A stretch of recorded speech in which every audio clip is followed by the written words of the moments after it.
Okay, so the class is being recorded as usual. And this is me again, Dr. Sameh, and this is A230A. And this is our 11th class, right? So we're finishing off Wordsworth today. And I think we need to kind of, okay, let me ask you about the final exam. When is the final exam, everyone? 4th August. What? Again? Mais? May? 4th of August. August the 1st. Okay, which means that we can still have, we can meet twice next week comfortably, because I was under the impression that we're having the final next week. So we're meeting next week. Okay, let me check. Sunday is going to be what? Oh, that's...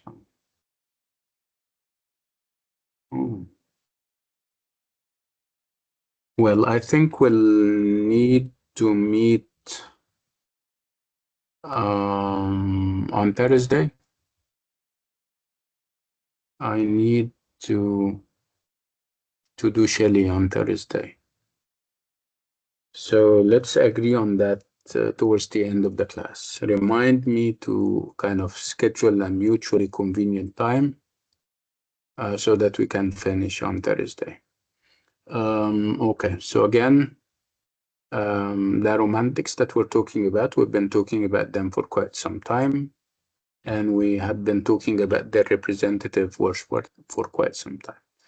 And the reason why we're kind of dwelling very heavily on Wordsworth is that he is a pioneer, and the aspects that he is addressing when it comes to the romantics is something that other romantic poets do not share. The idea of nature, the celebration of nature, the idea and the anxieties of homecoming, anxieties of not feeling that you belong, whether you are a native of a land or you are considering yourself a native of a land.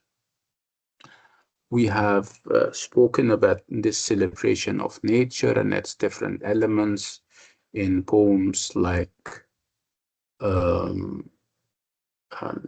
I Wandered Lonely as a Cloud, and also we have seen that repeated in Pointer's Judgment and Brothers, where it's almost pastoral. When I say that we're talking about pastoral poetry, we're talking about poetry where you have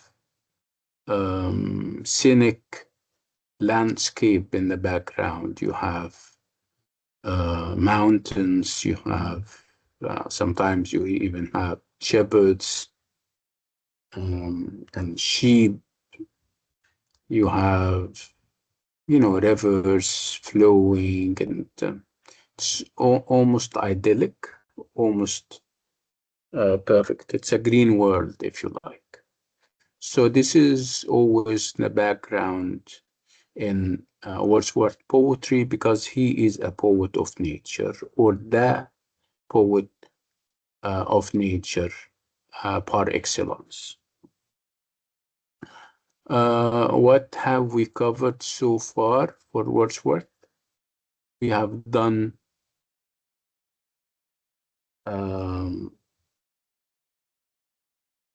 of course, I Wandered Lonely as a Cloud. We have done Pointer's Judgment. We have done Brothers. And we also started Home at Grasmere. And we're ending the efforts with The World is Too Much with Us, where we have a shift when we talk about the world is too much with us, we're going to have a shift. I mean, nature is there. The talk about nature is there, but there is other concerns like people becoming so materialistic, thinking only of money and amassing and collecting money at the expense of enjoying nature, contemplating nature. So it's again nature, but perhaps with a different end of perspective, if you like.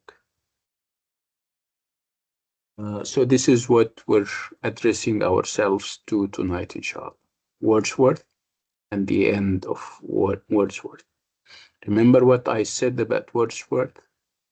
The fact that he moves from the natural to the social to the revolutionary to even the reactionary. Reactionary means that he, at one point in his life, will try to please and appease the establishment or the government, which is obviously very out of keeping with what we know about him as a radical romantic poet.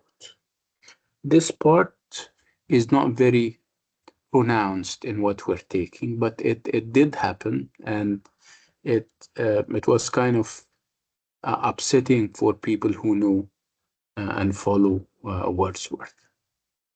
So the poem that we're doing, let me share my slides.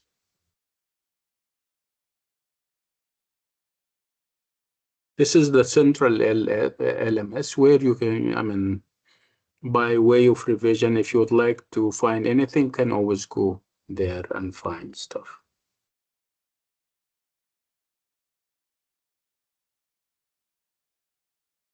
Again, we have spoken enough about these things, the romantics and what they mean, their individualism, the focus is on the inner imaginative life of the author, the self, and of course, nature with capital N. So it's always nature versus society. And I wouldn't say society because you can find society in nature.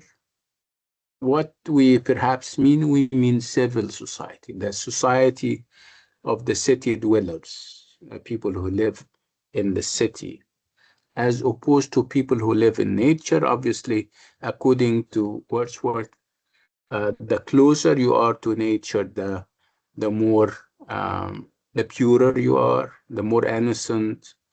Um, and this is a basic idea in Wordsworth poetry. And we have seen that repeated in most of his poetry. So the Romantics embraced freedom and set themselves apart from the older order and rationality of classical poetry. And this is something that we have been speaking about for quite some time. What we also said about the Romantics is that they believe, and this may help us when we talk about, when we start an argument comparing, and this is perhaps what you did in your quiz, the second quiz today. When you start an argument comparing the Romantic poet to non-romantic writers, people like Dorothy, who happens to be the sister of Wordsworth, and she was keeping a diary or a journal. You can almost tell the difference between the two because, according to the Romantics, the poet is a genius, is a prophet, is a visionary, while people who are keeping diaries, journals are mere human beings. Again, there is this connection with nature. There is this oneness and wholeness with it.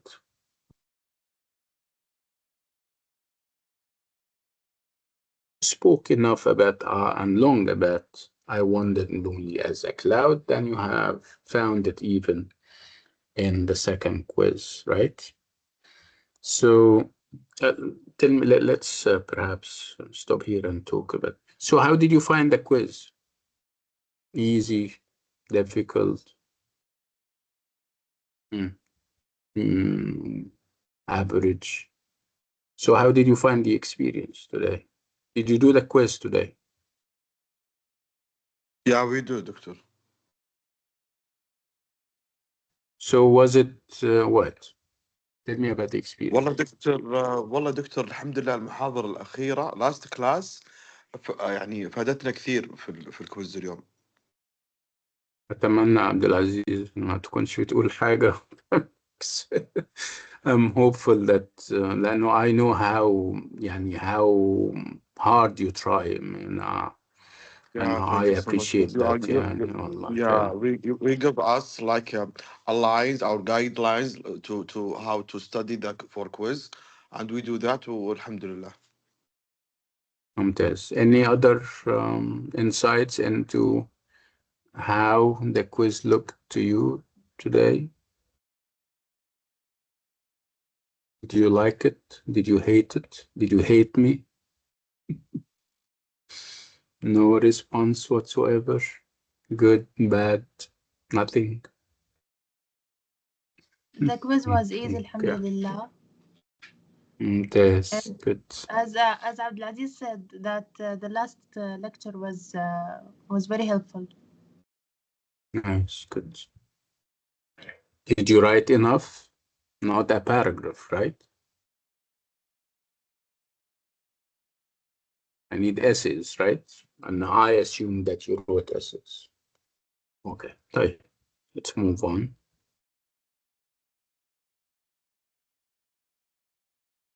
Again, we spoke about I Wandered Lonely as a Cloud. We said that's a short poem, lyrical, expressing a single moment or mood. We spoke about the persona, and we said that we shouldn't confuse the poet for the persona and the persona for. So what we know for certain about I Wandered Lonely as a Cloud was the fact that it was simple, clear, and direct. And of course, it wouldn't compare, if you compare it to other poems, this one is, like I said, short and sweet. The language is as clear as the experience in the poet's memory. Spoke about all those kinds of things. Again, I mean, the core of the poem is about this relationship between the human and nature.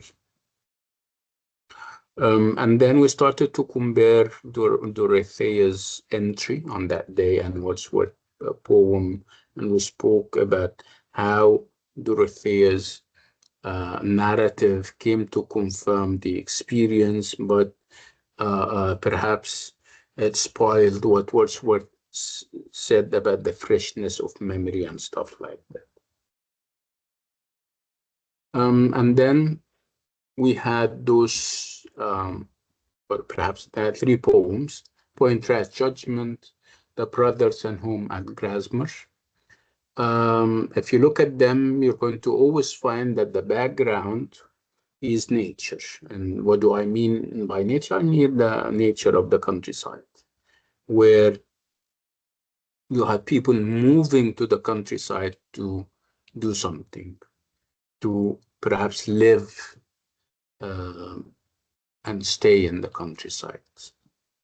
Pointra's Judgment is not about living in the countryside, but it's about enjoying the countryside, going on a trip to the countryside, to outside nature, where you enjoy yourself, you find perhaps solace and perhaps escape and peace of mind in the countryside among the trees,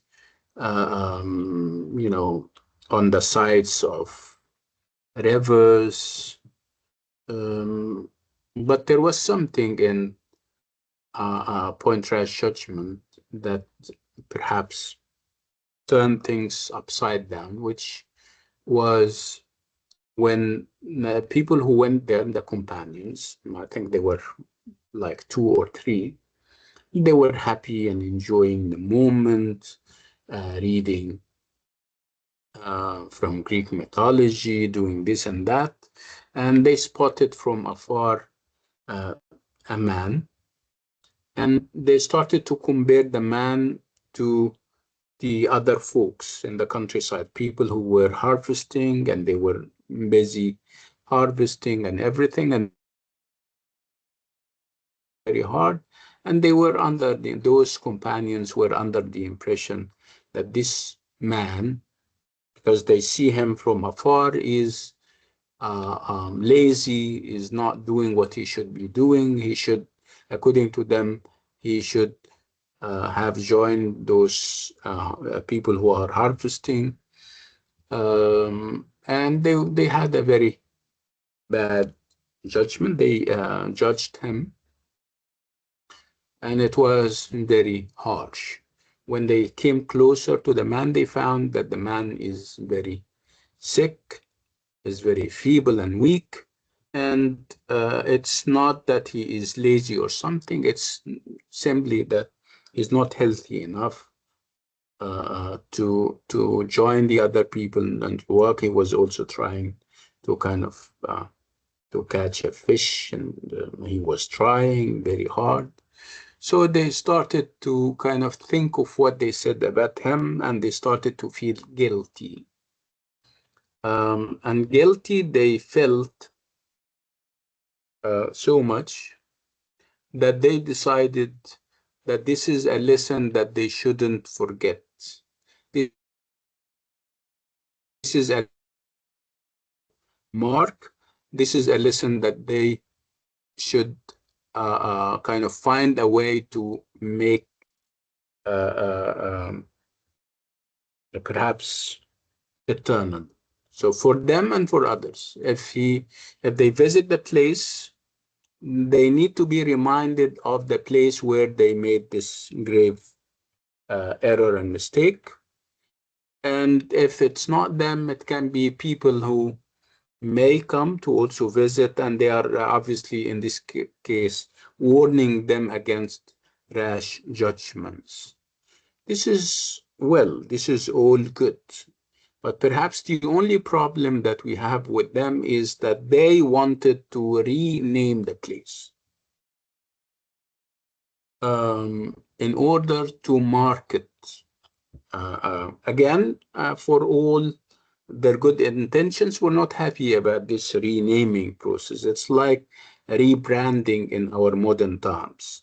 When you have like a service or a product and you find that people are not interested in it anymore, and you change the name, you rebrand it. So they wanted to rebrand the name, the place, perhaps to get rid of their feeling of guilt, ostensibly to keep the incident alive so that people can learn from it, but obviously they wanted to erase from their memory and the memories of others um, any thought of what happened. Again, the problem here is that they don't have the right to rename a place, because this is not theirs. This is not their home. And for all your good intentions, you shouldn't lay claim to something that is not yours. So the place was not theirs, and the idea of renaming and rebranding it is kind of colonial. You would feel that those are um, um, they are behaving in an imperial way. They are colonized. They think that they have a right to the land, a right to rename it, and this is some kind of cultural appropriation. We call it cultural appropriation. You go to a land which is obviously not yours, and you lay claim to the land, and you start to rename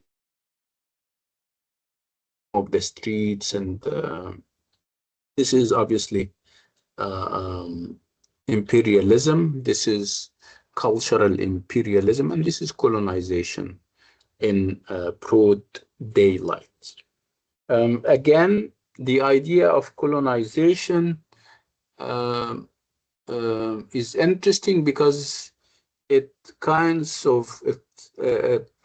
of change our perspective about Wordsworth, because whenever we think of Wordsworth, we always think of him as a poet of nature, somebody who wants to go and live in nature and forget all about the rest of the world. So by writing Point Trash Judgment, by perhaps talking about this idea of colonial rebranding and colonial renaming, Wordsworth is saying, no, I am not out of touch with reality. I am not an escapist poet. No, I am engaged. I'm socially engaged. I'm politically active. I know what people are suffering from, and I express this in my poetry, and look no further than Point Trash Judgment to find that I am politically committed. So this was Point Trash Judgment, very interesting. It has political and social aspects. And then we moved on to talk about the brothers. And the brothers is also also has nature as its setting, and it's kind of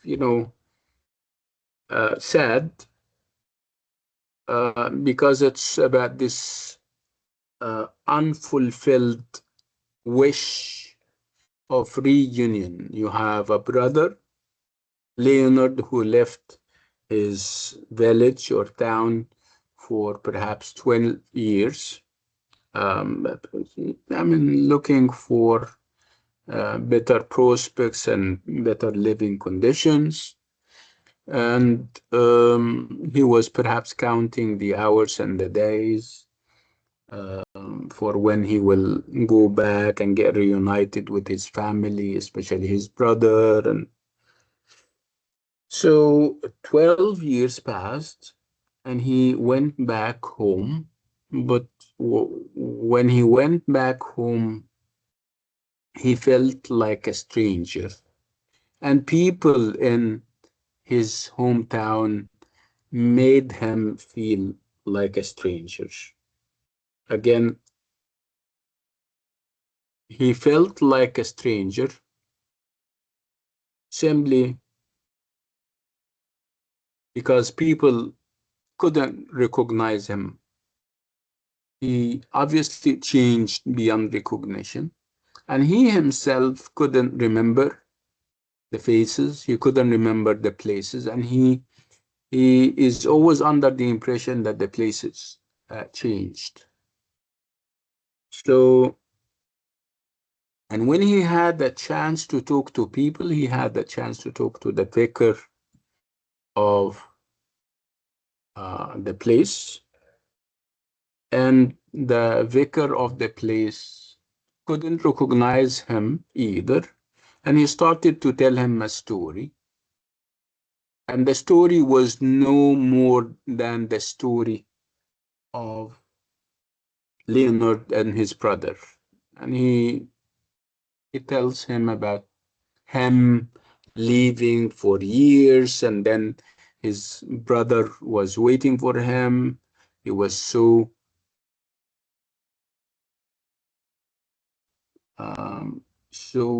wanting to see and meet him.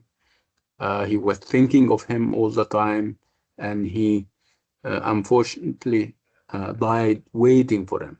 So this was kind of shocking. This was kind of traumatic.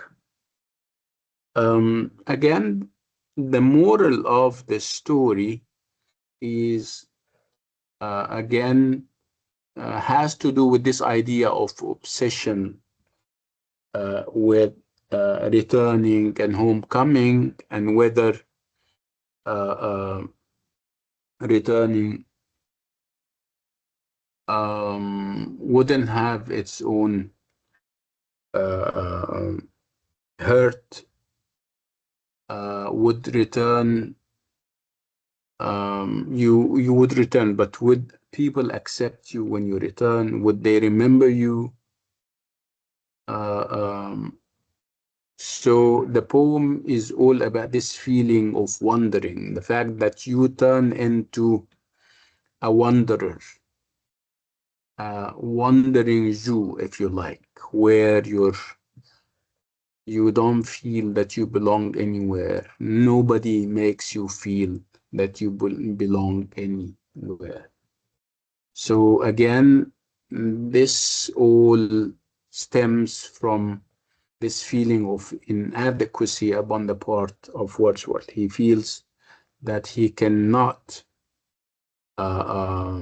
be accommodated and accepted uh, uh, in among the people of the countryside. He believes that he is an intruder, and the idea of going and living with them is normally very hurting, because he feels like a stranger, and he doesn't feel that he's coming home. No, he doesn't feel that.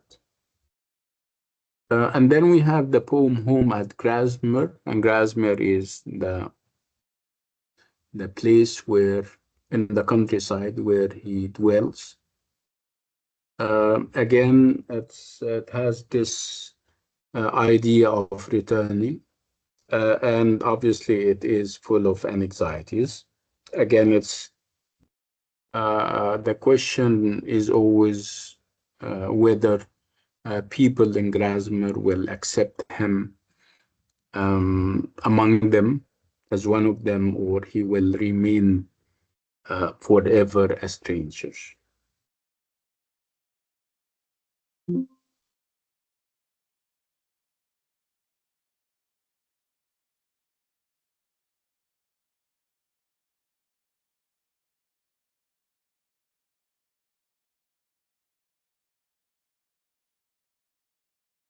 So this is Home at Grasmere. So during the 1800s, Wordsworth wrote a poem to serve as a prospectus to this. Remember, we said that he wanted to write uh, a very long poem, a poem that would talk about philosophy, talk about human beings and nature, uh, um, and of course, because of how long the poem is, he could only finish a very small part of it, and it now goes by the name Home at Grasmere. So again, Grasmere is where he used to live in the countryside, and home is what he thinks Grasmere means to him. It means home, but would it allow him this privilege? Can he call it home? This is the overriding question, the overriding concern. So, Home at Grasmere is about a boy who grows into an adult. Typical of boys, he sees life and reality with innocent lens and eyes. He looks at the world as, or the countryside as seclusion, where he is secluded, isolated. He feels that he lives in a paradise, um, a green world that is enclosed by lakes and hills, that is filled with the movement of cloud, breezes, and winged creature. This is as if it is taken from, you know, children's literature's books, where you have to suspend your disbelief because you have winged creatures, you have things that fly. So it seems to be a vision of liberation and liberty, liber liberating the spirit, and it is also and it will also serve as a powerful and consoling memory. Again, you still have this idea of an anxiety. Will I be accepted? Will I be accommodated in nature, or would paradise turns into death?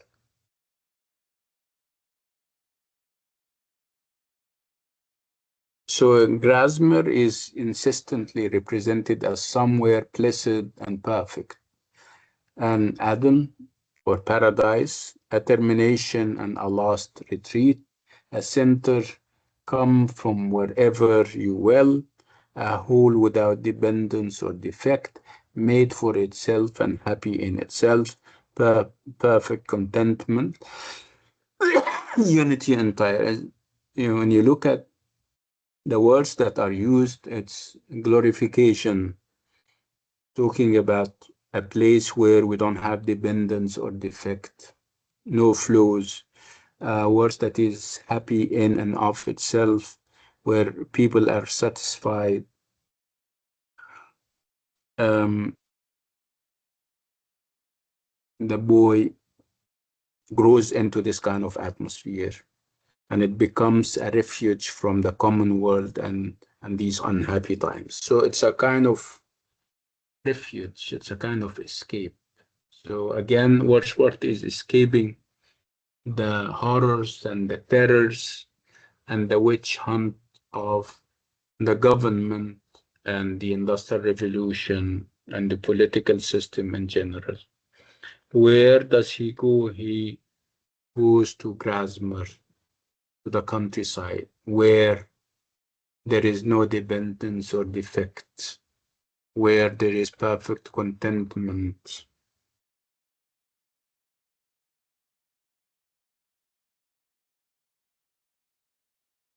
So Grasmere, as you can see, is celebrated as a blessed place of seclusion and retirement. And again, that wouldn't hide this pervasive feeling of anxiety about whether withdrawal from the world is self-indulgent or socially responsible. He keeps asking himself, is living in Grasmere and leaving everything behind, is this responsibility or self-indulgence?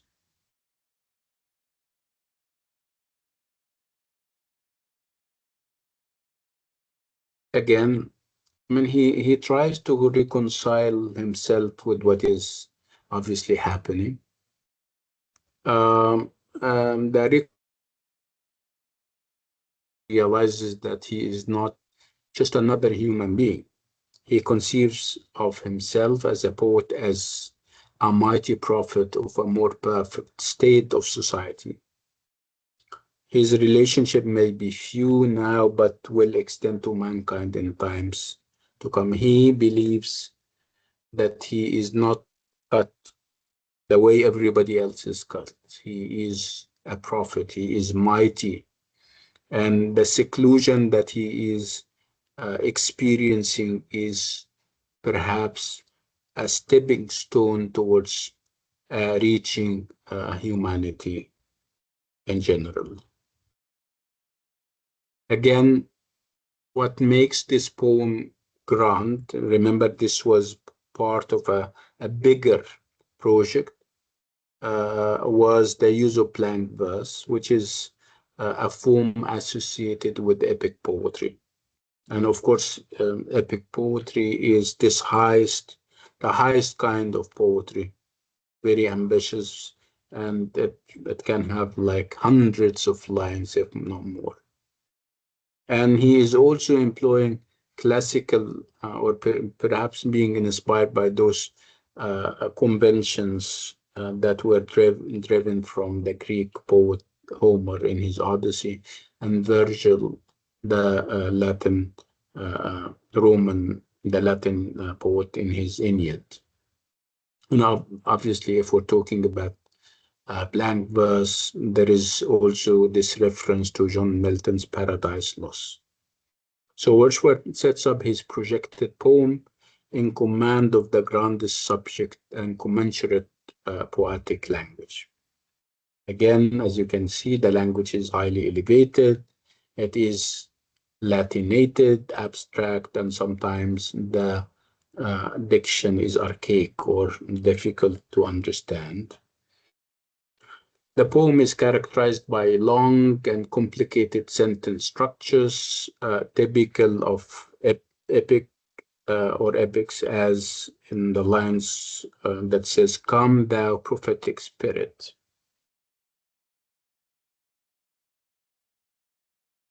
Um, Again, when we look at Wordsworth and perhaps compare him to other poets, you're going to find that he represents a unitary self that is maintained over time by the activity of memory, to show that this self or soul is defined not by the body and its sensory experience, but by the human mind, by the growth of consciousness. So memory and consciousness are very important for people like Wordsworth. Again, there was, remember what we said about the prelude and how important the prelude is, and there was this talk about consciousness and memory and the importance of these things. They actually propelled the poet forward.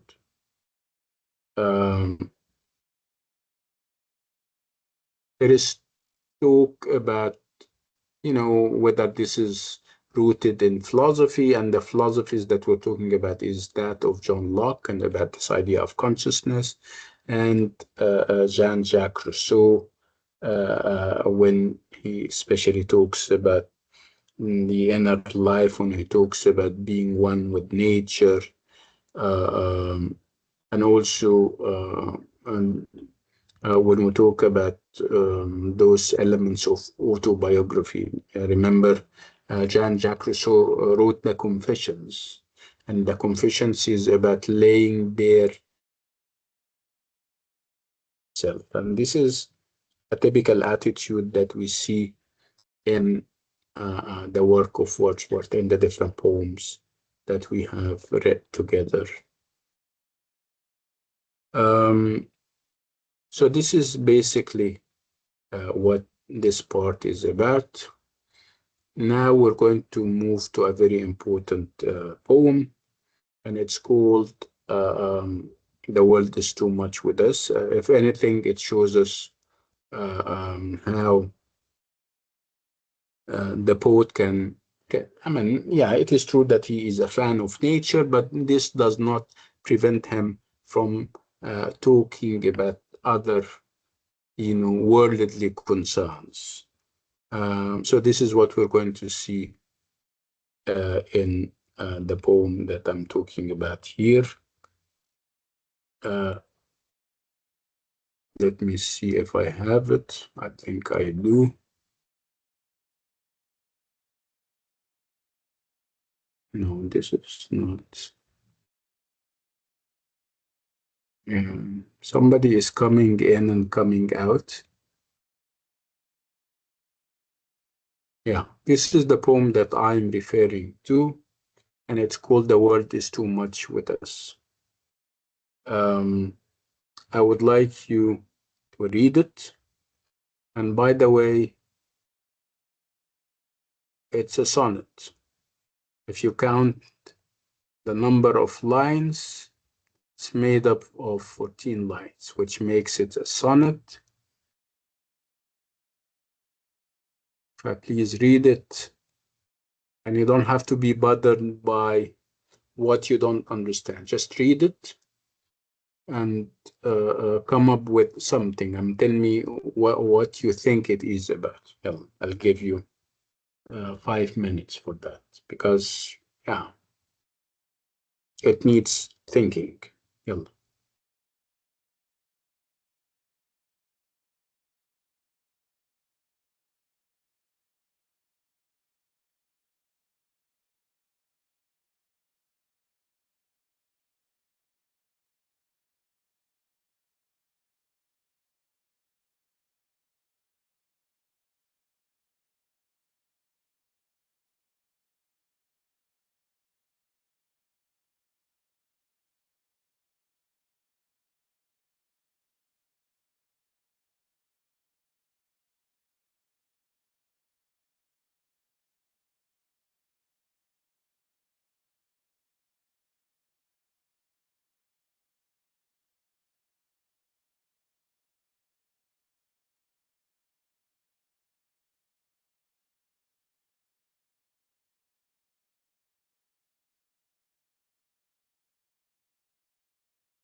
Okay, can we talk about it?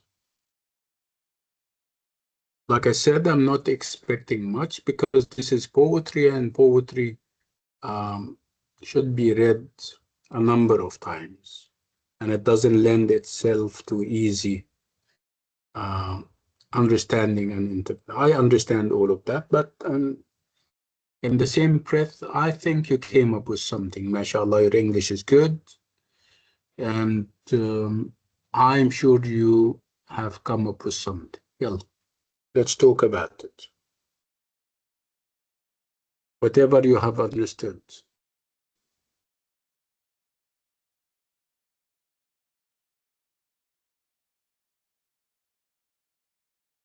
Mm.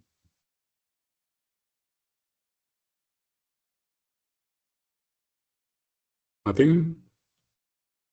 Try your luck. I'm not judging.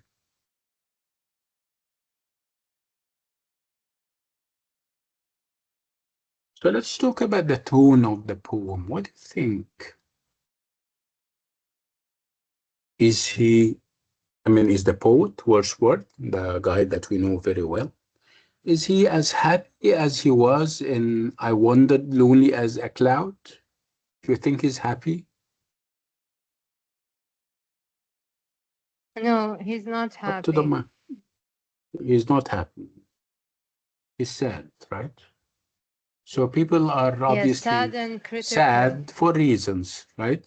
And yeah, this is good. And also critical, and you need to be critical of something or of someone, right? So it's good. So Yes. let's establish, like Hanin is saying, let's establish the fact that the tone of the poem is one of sadness and sorrow, dismay and frustration, perhaps. Okay, and yeah, people are not sad for no good reason. There has to be, or there have to be reasons why people are frustrated or sad. Why do you think we have this tone in the poem?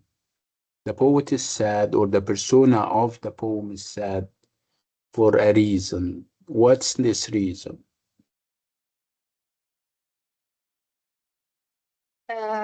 Maybe because the fact that people are they're more of materialistic that he's Mhm. describing, and he is he's into nature and into solitude and solitary. So the materialistic world or the I like it fact, when you said that he is into nature while everybody else is perhaps locked in this material cupidity that we're plagued with. Even us are so materialistic in our endeavors nowadays. We talk about careers, right? We talk about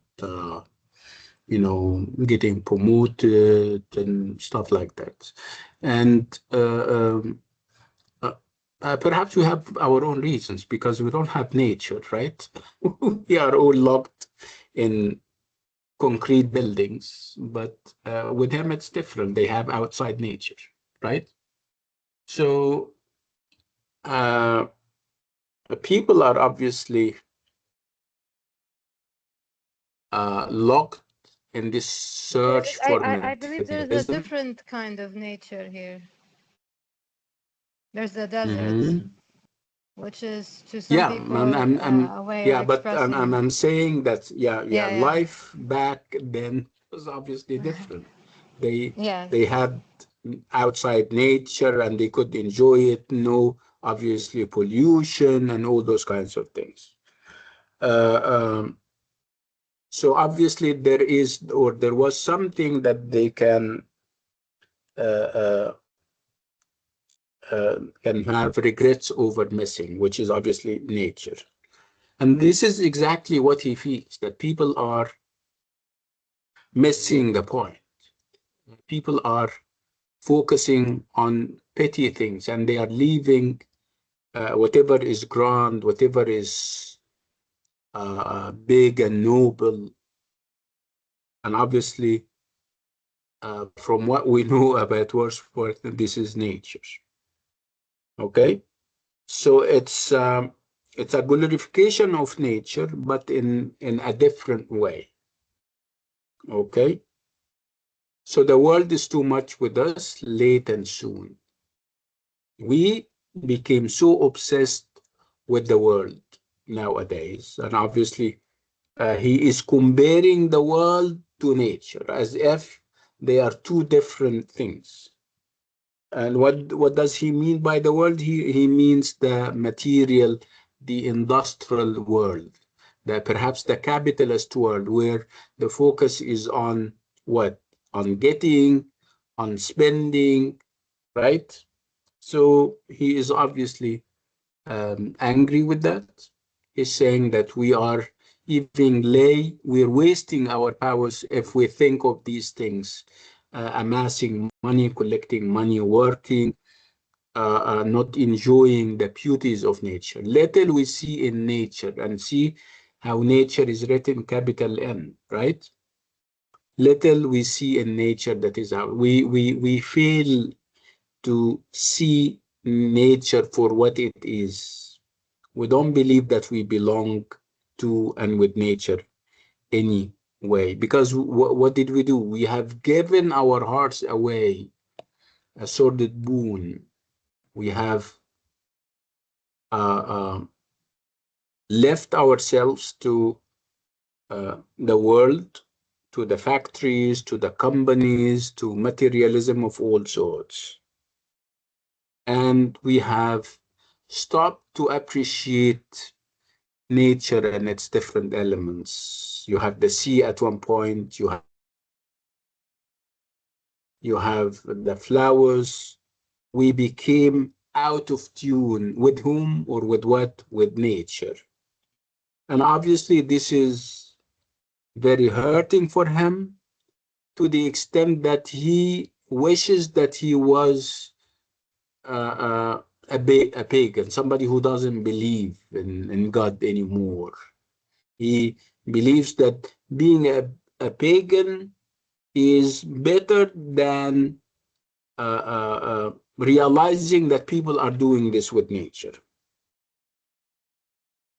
And then he comes back to this idea of, seeing uh, um, the sea and different elements of nature moving in front of his eyes. So again, it's a celebration of nature, but at the same time and in the same breath, it's attacking material cupidity, people feeling one with the world, with its fumes and pollution and factories and industries.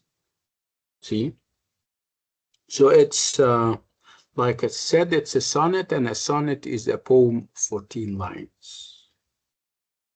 Normally, you have a change of heart or tone, which we haven't felt.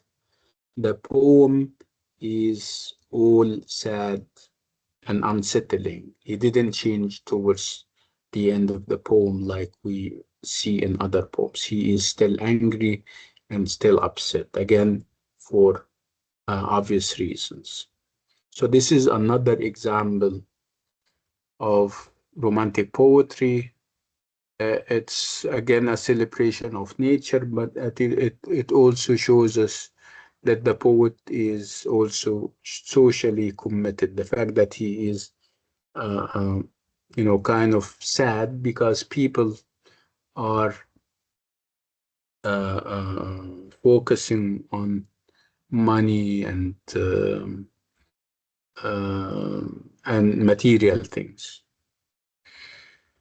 We'll take like a 10-minute break, and then when we come back, we'll start talking about Shelley. Okay, everyone, I'll see you in 10 minutes, inshallah. Okay.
Okay, are we back, everyone? Yes. Okay. So now we're moving to Shelley, another romantic poet, a second generation romantic poet, to be more specific. Um, so if Wordsworth is about nature, Shelley is about political activism. He is a true radical who didn't change, who didn't have a change of heart like Wordsworth did. And one big reason perhaps is the fact that he didn't live long enough. Who knows? Perhaps he would have edited himself like Wordsworth did. He remained steadfast in his opinions and views in a way that Wordsworth was not. Remember, Wordsworth died a reactionary, somebody who kind of went back on some of his views when it comes to especially politics and stuff. So this is something that we're going to see. We're not going to see with Shelley. Shelley is radical, and he will live and die radical. Most of his poetry is political, and it also has this element of you know of the self. He also addresses issues that he himself experience on the personal level. Um, so Percy Bysshe Shelley, Inner and Outer Lives. So how much do we know about Shelley? 1792, 1822. Count, and you're going to find that he died very untimely, very early. So again, we're still exploring the personas of the Romantic poet, still talking about the poet's poetic vocation and the identity of the poet and how it is constructed in and through his writing and poetry. Again, whether there is a measure of editing in his work and who does the editing, and also the reception of the Romantic poets' poetry. The first thing that would help would be to make this comparison between Wordsworth and Shelley, not through their poetry, because we haven't seen Shelley's poetry yet, but perhaps through their gravestones, whatever is written on their graves. So when you go and look at where Wordsworth is buried, you're going to see that his gravestone, we're going to feel that it evokes notions of home, simplicity, and rootedness in nature. When you go and look at Shelley's gravestone, you will have those contrasting feelings of exile, rootlessness, mysteriousness, and classical affinities. So their poetry reflects that, as we have seen with Wordsworth, as we're going to see with Shelley.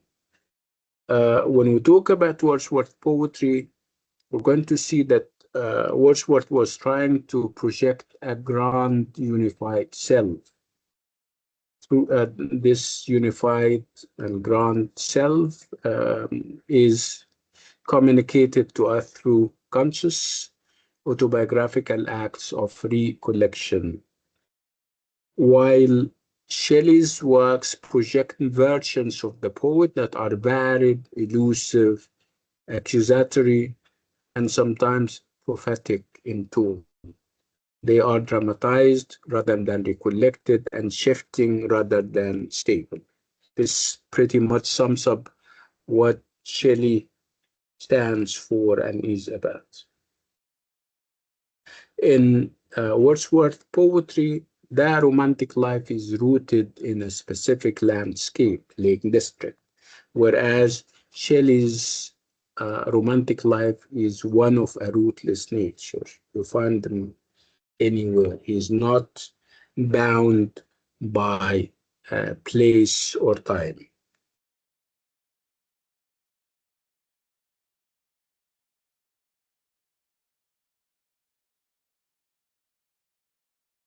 Um, Again, when we talk about Shelley's poetry, we have a number of categories. His poetry reveals to us that he can be classified into, or perhaps pigeonholed into a number of categories. You can think of him, of his poetry, as uh, someone who is exploring the imagination. You can think of his poetry as, or some of his poetry as, poetry that explored the centrality of the imagination to the vocation of the poet. In other words, the poet is nothing without the imagination, its power. And this is something that we see in two of his poems. Again, it's To a Skylark and Ode to the West Wind. So those two poems both explore the centrality of the imagination to the vocation of the poet. And then you have a number of poems that reveal Shelley as a political radical. Shelley, the political radical. One of them is The Mask of Anarchy. The second is England in 1819, and To the Lord Chancellor. So these poems feature the figure of the poet in the voice of the accuser, and they offer a satire of the establishment. And then we have Ozymandias, uh, uh, and we're not taking written on hearing the news of the death of Napoleon. This is not with us. Here with Ozymandias, we have the poet as a historical observer, a witness to history. And Mont Blanc is, I don't believe it's with us. We'll check the course calendar and see.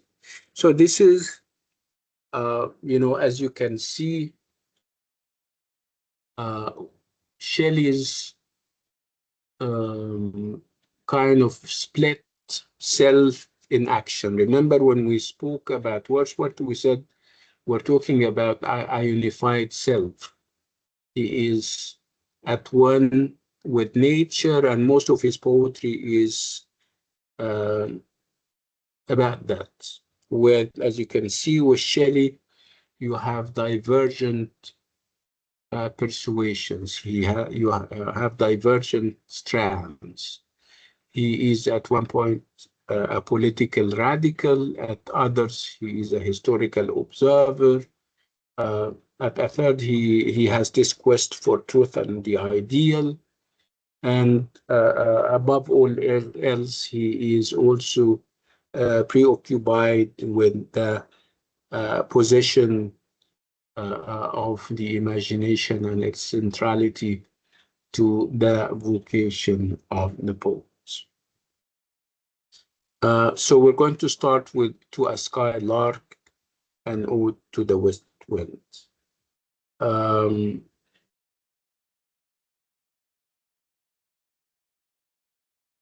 because it's the end of the day, I think we should start with something light-hearted and not philosophical. So if we start with To a Skylark and Ode to the West Wind, this is a little bit philosophical, but let's leave it an abstract. Let's leave it and go to a poem like England in 1819, because it's more direct. Let me see if I can have it. Just give me a second.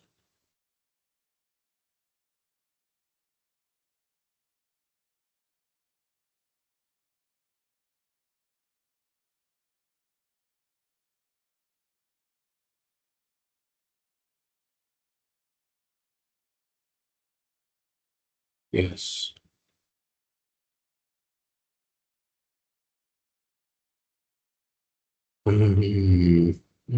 Yeah.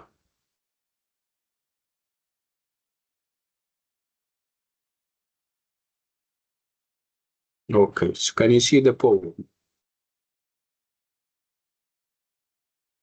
Yes. Okay. So I would like you to read it.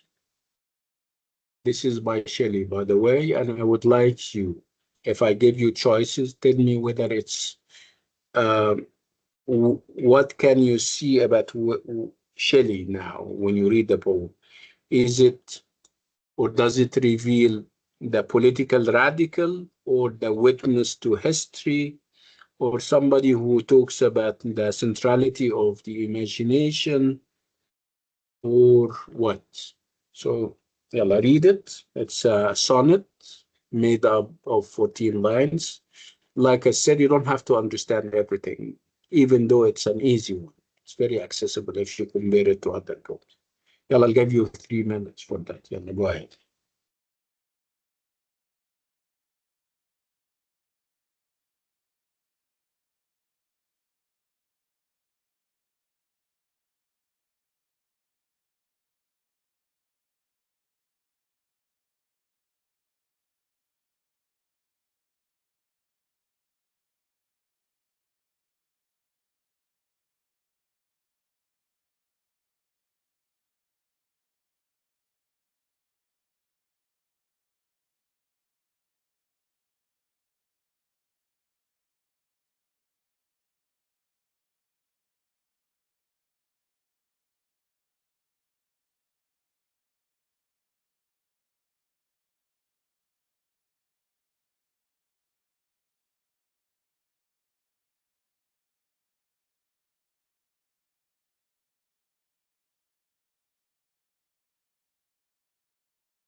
Okay, so what do you think?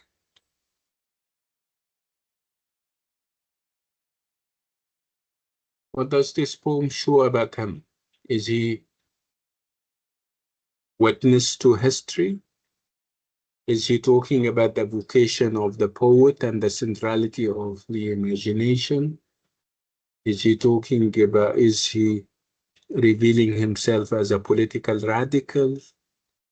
Where do you think Yes, he stands? Well, he's what? revealing himself as a political radical. Okay, so it's about politics. It is a political poem. This is what you're trying to say, right? Yes.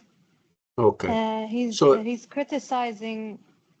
mhm, I just read the beginning, so I didn't reach the end. But mhm, apparently he was criticizing the king and his sons, mhm. in regards of the corruption they're causing. Probably they're causing corruption Yeah. to the society, and they're not basically doing what they're supposed to do. So they're more like ignorant and perhaps heartless people.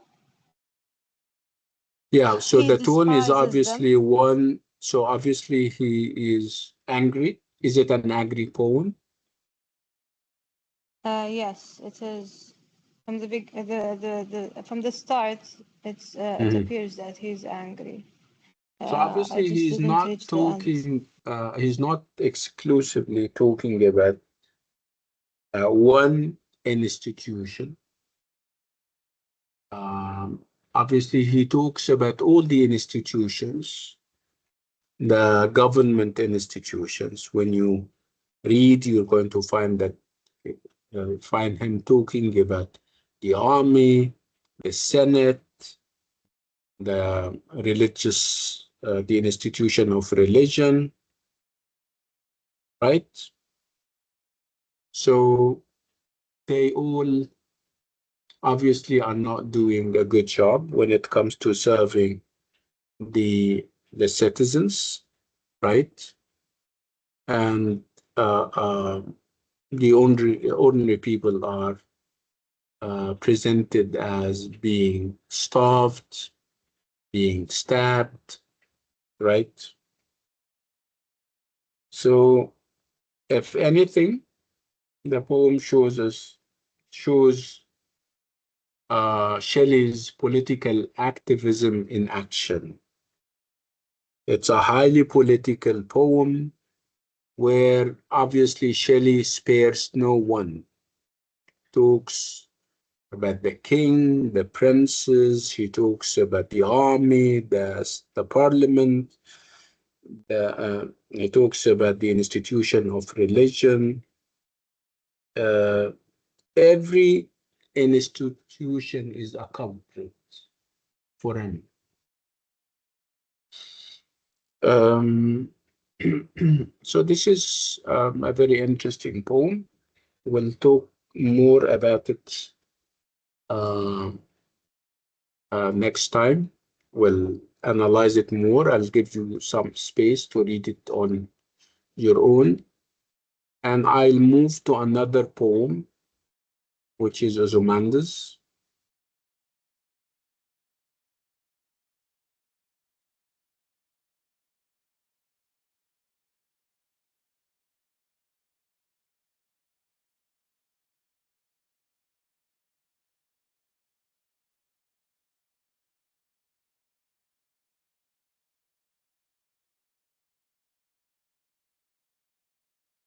What did I go with next one?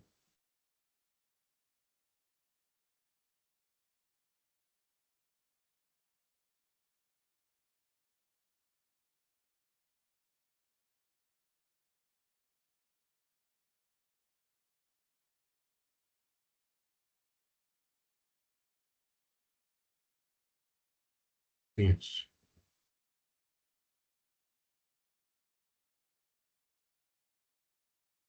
I need the poem, not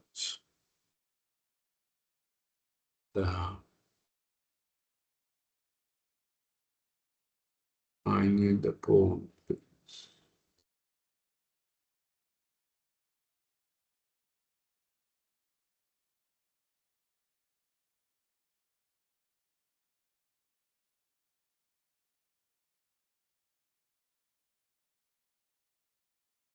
I so insist.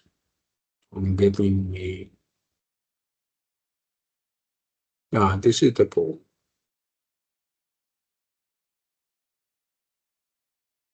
And it's so dramatic that perhaps listening to it would be very interesting. So I'll let me see if I can. Yeah, it's there. Let me. I would like you to hear it and feel it in your bones. I'm sure you're going to like it. Let me see if I can stop this and then try. Mm. For some reason, it says it cannot share sounds. I don't know why. Anyway, no problem. At least we tried.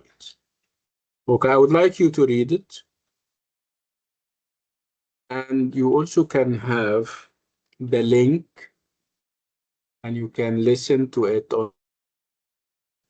in your free time. Then we put the link here. Yeah. Let's go and read it. Yeah. Go ahead, Philip. Read it. Again, I would like you to tell me which kind of poet is Shelley in the poem. Again, a political radical, witness to history, focusing on the imagination or what? Yalla, go ahead.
Okay. So where would you fit Shelley in? Which category? Is it political here? Is it about the vocation of the poet? Or what?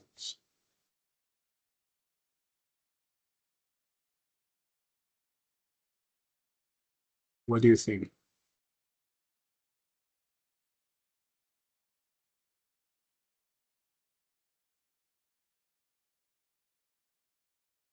Hmm.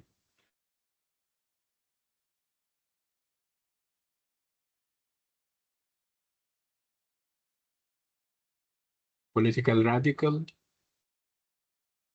witness to history, or what? I think it's witness to history. It's not a political Mm. radical. He Mm. witnessed something. Yeah. Um, What's the scenario? What's happening? He met a traveler, right? And what did the traveler say? Obviously, the traveler is from an antique land. Antique means ancient, right?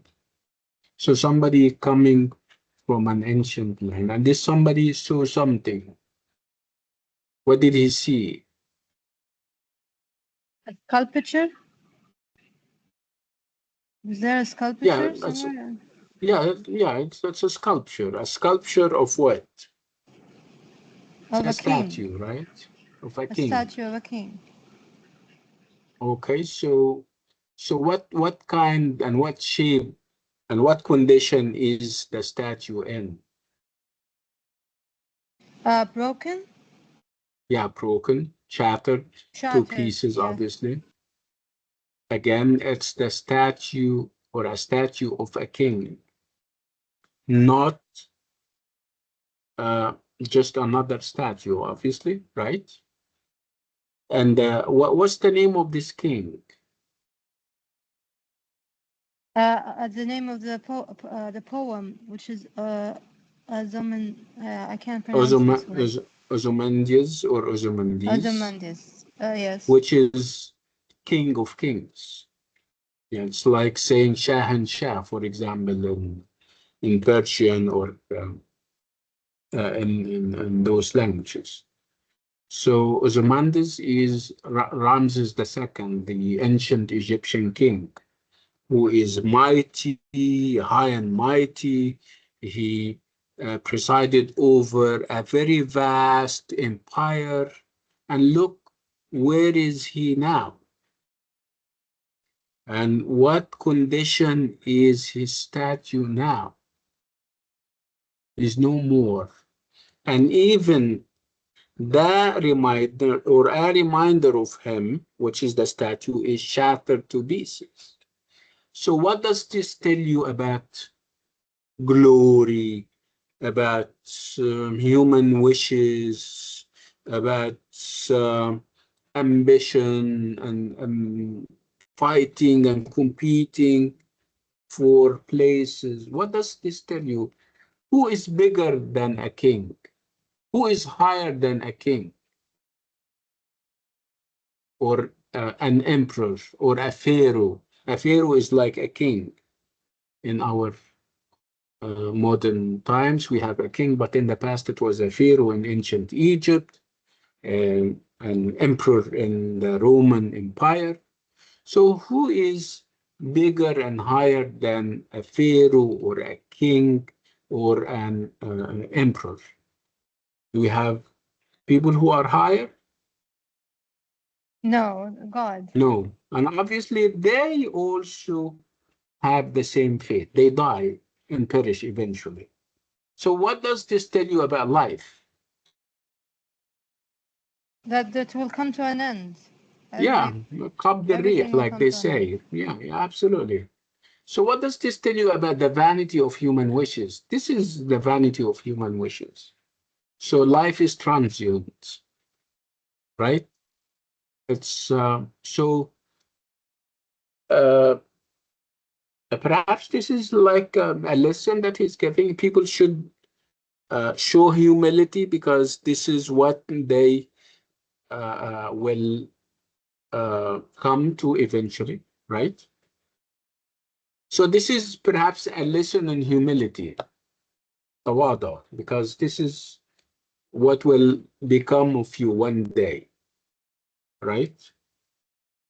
So again, it's about human grandeur, which comes to an end, whether you like it or not, whether you believe it or not. This is what awaits everyone, right? Very pessimistic, right?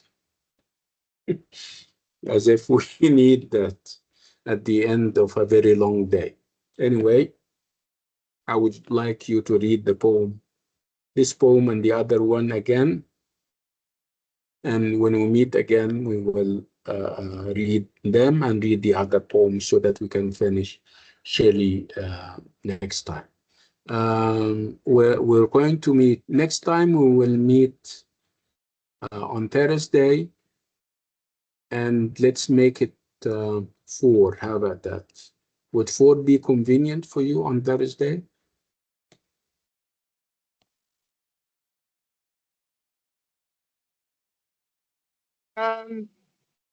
Maybe to me it is. I don't know the others. Oh, I okay. don't know about the others, but I'm okay with it. Right, and they are not saying anything, which means that they agree. They agree. Anyway, I would like you. Yeah, you have access to the group. Yeah, Haneen, I would like you to kind of share it with them. We're meeting on Thursday at 4 p.m. inshallah. Okay, Okay. Jamal? Okay. So we're Yeah, meeting this Thursday at 4 p.m. Okay. inshallah. All right. يلا Thank يا you. جماعة Inshallah. نشوفكم على خير. يلا مع مع السلامة. السلامة.